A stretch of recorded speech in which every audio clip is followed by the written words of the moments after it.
Hello, Philippines, Philippines, and hello world. It's me, now once again for our live update today. We have something very special isa sa mga graduates namin ng Computer Secretarial dito po sa ICC na magbabahagi ng kanilang journey. So, let's welcome Ms. Norhuda and pakilala kayo. Hello, Assalamualaikum warahmatullahi wabarakatuh. I am Almira Jocolano from Cotabato City. Currently working here in Kuwait City. Assalamualaikum warahmatullahi wabarakatuh. Ako po si Norhuda Ahmad from Cotabato. Kasalukuyan nagtatrabaho dito sa Kuwait at nag-aaral sa ICSA.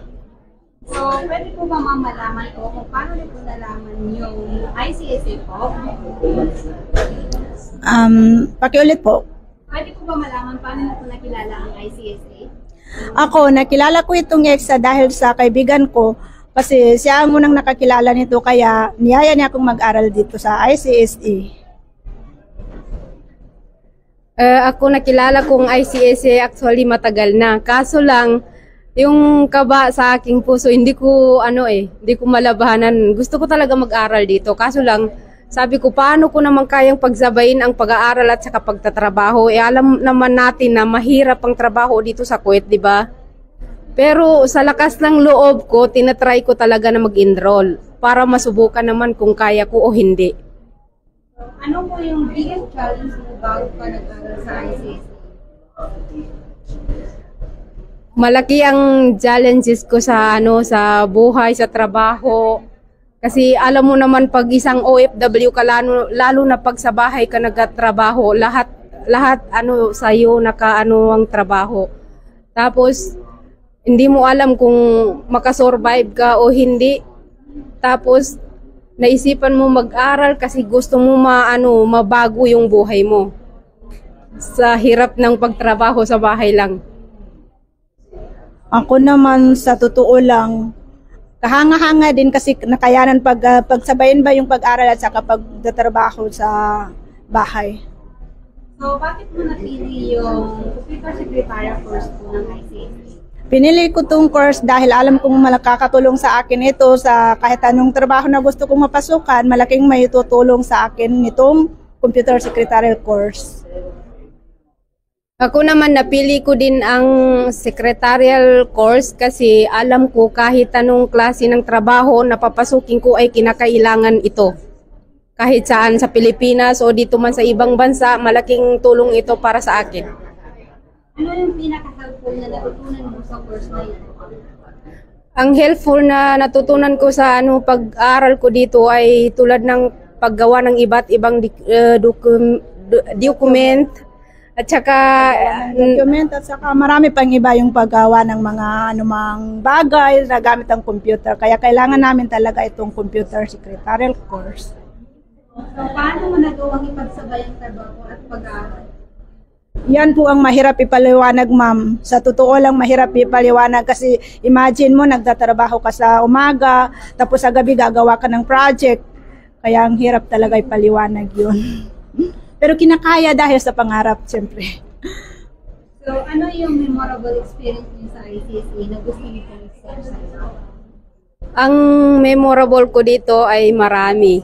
Tulad ng magkaroon ka ng maraming kaibigan, maraming kakilala, at may experience mo yung gusto mong matutunan. Tulad ng pag-aaral, napakasaya talaga kapag nag-aaral ka. So, ano yung message niyo po sa instructor niyo po? Pwede niyo po i-describe yung instructor niyo?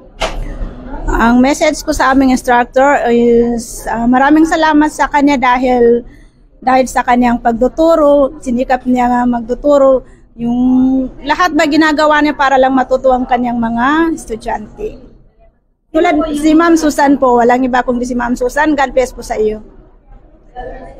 Ang aking mensahe sa aking instructor na si Ma'am Susan, maraming salamat dahil sa gabay niya sa amin. Marami akong natutunan about sa computer. So, ano yung advice niya sa mga gustong mag-aral ng Computer Secretarial?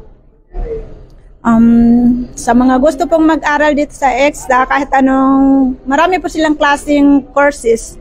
Kaya wag na po kayong magdadalawang isip pumunta dito para naman po matulungan ang ating mga sarili magkaroon ng degree. So, i-recommend mo ba ang ICSA sa iba at bakit? Yes, I recommend ICSA. Bakit? Napakaganda ng ICSA. At saka pagkakataon na ito na magkaroon tayo ng skill. At saka pwede natin pagsabayin ng trabaho at saka pag-aaral habang nandito tayo sa ibang bansa. So, ano yung mensahe mo sa kapwa mo student na patuloy ang pag-aaral nila? Ipagpat sa mga gustong mag-aaral at saka sa mga nag-aaral pa, ipagpatuloy na lang ninyo ang mga pag-aaral ninyo dahil sa EDSA maabot ninyo ang inyong mga pangarap natin. May message ka ba para sa ICSA at sa future student nila? Ang message ko sa lahat ng nag-aaral sa ICSA, katulad kong nagtatrabaho habang nag-aaral ay wag tayo susuko. Ipagpatuloy natin kung ano man ang nasimulan natin dahil ito lang ang paraan para mabago ang buhay natin. So, thank you Ma'am Norfada and Ma'am Almira, yeah, thank you po sa pag-share niyo po ng inyong inspiring journey with us. Sa lahat ng nanonood, inspired you and maybe kayo na yung next success story namin. Kung interesado ka gusto niyo malaman kung sa area for amin, feel free po to contact us on our website number at +965-920-2850 or you can message us directly on my WhatsApp number at +965-6076-3156 or di kaya pumisita po kayo sa aming opisina dito po sa Puerto City, Maria Botanic Tower, SEO. Once again, this is Mamila Mag-Aring, ICSA is your Is your partner. Thank you. Thank you.